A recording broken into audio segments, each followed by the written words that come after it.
નમસ્કાર, તમે જોઈ રહ્યા છો મારો અવાજ ન્યૂઝ। વિસનગર તાલુકાના ઉમતા ગામે આવેલ બળવંતી માતાના મંદિર સામેના આંબાવાડી ખેતરમાંથી એક અજાણ્યા પુરુષનો અત્યંત વિકૃત હાલતમાં મૃતદેહ મળી આવતા સમગ્ર પંથકમાં ભારે ચકચાર મચી જવા પામી છે।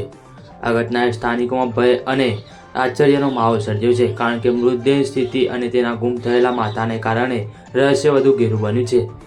મળતી માહિતી મુજબ બપોરના સુમારે ખેતરમાંથી પસાર થતા સ્થાનિકોને દુર્ગંધ આવતા તેમણે તપાસ કરતા આ મૃતદેહ જોવા મળ્યો હતો।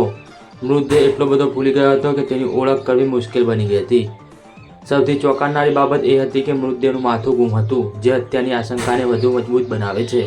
આ ભયાનક દ્રશ્ય જોતા જ લોકોના ટોળેટોળા ઘટનાસ્થળે ઉમટી પડ્યા હતા અને તાત્કાલિક પોલીસને જાણ કરવામાં આવી હતી। પ્રાથમિક દ્રષ્ટિએ પોલીસે તારણ કાઢ્યું છે કે મૃતદેહ છેલ્લા 5 થી 6 દિવસથી ખેતરમાં પડ્યો હોઈ શકે છે, જેના કારણે તે અત્યંત વિકૃત થઈ ગયો છે અને તેમાંથી દુર્ગંધ આવી રહી હતી।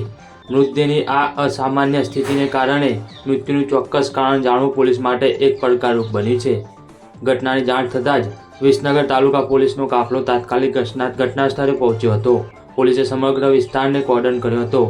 પોલીસે મૃતદેહને વધુ તપાસ અને પોસ્ટમોર્ટમ માટે સ્થાનિક સરકારી હોસ્પિટલ ખાતે ખસેડ્યો છે।